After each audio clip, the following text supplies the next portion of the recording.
aktivitas yang dilakukan oleh perusahaan itu tidak ada lagi aktivitas di sepanjang Sungai Owal sehingga tidak. Dalam keterangannya di hadapan awak media pada Selasa 9 Januari 2024 terkait terendamnya kebun masyarakat Desa Pulau Panggung, Kabupaten Muara Enim akibat aktivitas PT Bara Anugerah Sejahtera. Kepala Divisi Kampanye Wali Sumsel Febrian Putra Sopan mengatakan, kejadian banjir yang terjadi di Desa Pulau Panggung merupakan bagian dari penyempitan Sungai Owal yang ditimbun oleh PT Bas digunakan untuk jalan utama atau jalan transportasi pertambangan. Sehingga ketika musim hujan, laju dan debit air tidak dapat menyangga air yang mengalir, sehingga salah satu disposal dari PT Bas menyebabkan longsor. Dampak dari dua akumulasi kerusakan yang dilakukan oleh PT Bas, terjadi banjir yang merendam kurang lebih 30 hektar lahan, hingga membuat masyarakat Desa Pulau Panggung terancam tidak dapat pemasukan.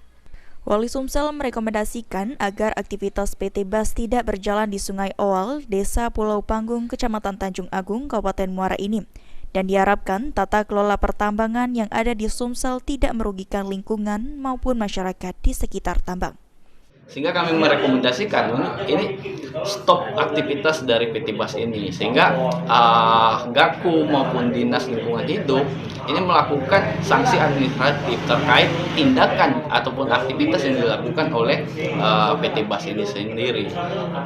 Yang terakhir ini terkait korban, ini perusahaan ini harus bertanggung jawab memenuhi kebutuhan apa yang diinginkan oleh masyarakat, baik mau kerugian material maupun imaterial. Hafid Zainul, PAL TV.